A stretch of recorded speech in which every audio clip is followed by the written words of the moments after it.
Hello' everyone, good morning. কি খবৰ আপোনালোকৰ? আশা কৰোঁ সকলো ভালে আছে।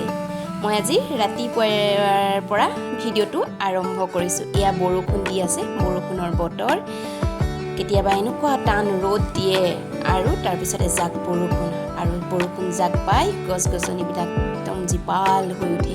এনেকুৱা লাগে যেন সিহঁতে খুব ধুনীয়াকৈ হাঁহিছে, আৰু ইমান এটা বৰষুণ জাক দিয়া লাগি থাকে, চফা পৰিৱেশ এটা হৈ পৰে। খুব ভাল লাগে পৰিৱেশটো।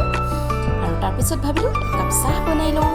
এয়া চাহ উতলিবলৈ দিলোঁ, লগত আদা অকণমান দিলোঁ, তেজপাত এখিলা দিলোঁ, চাহপত্তি দি অলপ উতলিবলৈ দি ধুনীয়াকৈ 3 কাপ চাহ ৰেডি কৰিলোঁ। আৰু এয়া বিস্কুট চানা বুনিয়া এনেকৈ লৈ ল'লোঁ, আৰু চাহ কাপেৰে মই দিনটো আৰম্ভ কৰিলোঁ। আৰু এতিয়া মই বেডখন পাৰি ল'লোঁ, বেডশ্বীটখন ধুনীয়াকৈ পাৰি, গাৰুকেইটাত কভাৰ খোৱা নাই, কভাৰকেইটাত ধুই দিলোঁ। আৰু এতিয়া মোৰ কেক এটা অৰ্ডাৰ আছিলে, ক্ৰীমখিনি বিট কৰি ল'লোঁ, আৰু এটা মই সুন্দৰ কেক বনালোঁ। বাৰু কেকটো আপোনালোকৰ কেনেকুৱা লাগিছে জনাবচোন দেই। আৰু এতিয়া ভাবিলোঁ মাংস অকণমান বনাই লওঁ। সেই গাহৰি অকণ আনি থোৱা আছিল, গাহৰিকণ ধুনীয়াকৈ ৰেডি কৰি ল'লোঁ। এয়া পিঁয়াজ, আদা, নহৰু, বিলাহী, ধনিয়া ৰেডি কৰি কেৰাহীত তেল গৰম হ'বলৈ দিলোঁ, আৰু লাহেকৈ পিঁয়াজ দি দিলোঁ। পিঁয়াজখিনি ধুনীয়াকৈ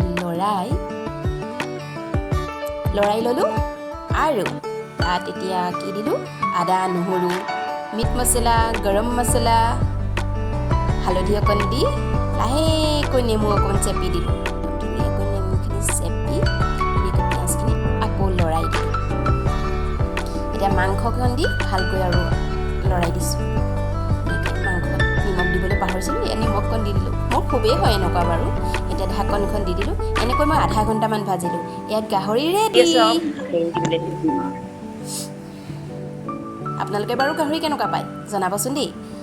আৰু মই খাই লাহেকৈ পাৰ্লালৈ ওলাই আহিলোঁ। পাৰ্লাৰত অকণমানি মাইনা এজনী চুলি কাটিবলৈ মোৰ বাবে ৰৈ আছিল। এয়া চুলি কাটিবলৈ মই চুলিবিলাক পাৰ্টিশ্যন কৰি ল'লোঁ, আৰু ধুনীয়াকৈ মই চুলি কাটিবলৈ ল'লোঁ। অকণমানি ল'ৰা ছোৱালীবিলাকক চুলি কাটিবলৈ বহুত দিগদাৰ জানে, ইমানেই মূৰটো হিলাই থাকে, আৰু কিমান যে ফুচুলাব লাগে সেয়া আমিহে গম পাওঁ। আৰু মাকেও ফুচুলাইছে, নাই লাহে লাহে এয়া চুলি কাটি লোৱাৰ পিছত আৰু কান্দোনৰ ৰোল। তাই যেন চুলি কাটোতে দুখহে পালে।